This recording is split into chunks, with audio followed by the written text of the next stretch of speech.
د زابل ولایت په مرکز قلات کې د عبدالرزاق په نوم یو ځوان په شخصي لګښت د زابل د کرکټ امیریت په همکارۍ د 8 لوبډلو ترمنځ د 20 ورځو سیالیو لړۍ پیل شوه. د دغه سیالیو د پیل مراسمو کې د زابل کرکټ امیر محبوب محبت وویل د دغه ډول سیالیو ترسره کېدل د ځوانانو لپاره د لوبې ښه فرصت برابروي او هڅه به مو دا وي چې په همدې ولایت کې د کرکټ پرمختګ ته لا زیات کار وکړو.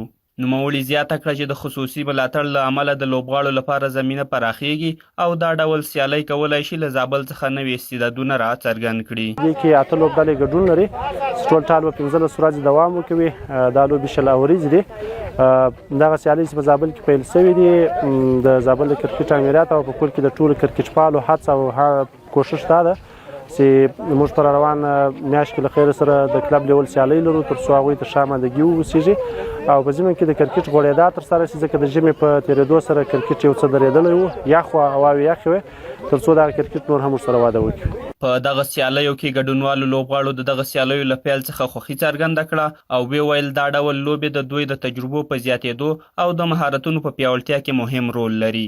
دوی له مسؤلینو او سوداګرو وغوښتل چې د کرکټ او نورو ورزشي برخو ملاتړ ته دوام ورکړي څو ځوانانو ته لا ډېر فرصتونه برابر شي. ډېر خوشحاله یو له دغه لوبو څخه چې مطلب موږ دپاره یو تفریح ده د مینهوالو دپاره یو تفریح جوړېږي او له مسؤلینو څخه مو دا غوښتنه ده چې مثلا په کرکټ په وده کې د زابل د کرکټ په وده کې نور هم لازم خدمات مثلا ډېر ټورنمنټونه باید فعال کړي.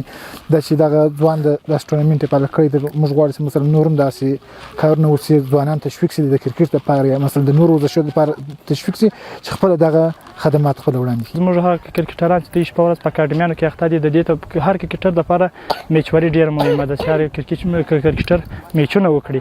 نو که دلته دوی میچونه کوي دوی به د میچو سره لا بلدتیا پیدا کوي او دوی به نور هم پرمختګ کوي. د یادونې وړ ده چې د 8 لوبډلو ترمنځ پیل شوې دغه 20 ورځې سیالۍ به 15 ورځې دوام وکړي.